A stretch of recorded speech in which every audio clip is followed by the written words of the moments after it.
Hi! Today I would like to show you how you can transfer files from Huawei Mate 20 Lite to an Android device.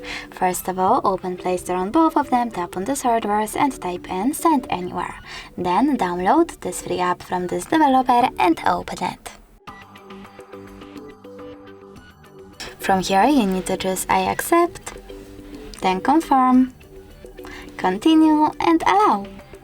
Now you need to select Send on Huawei and Receive on an Android. Then tap on all of those dots and choose Send. This way you will select all of those files and transfer them. It will take a long time, so I will go with only one photo like that one, choose Send and tap on Got it. As you can see from here, we have two ways to connect.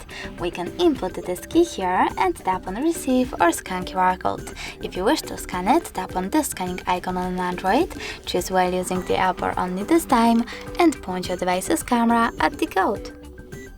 Now wait a bit. And as you can see, my photo was successfully transferred. Thanks so much for watching. If you enjoyed this video, don't forget to leave a like, comment and definitely subscribe. Bye!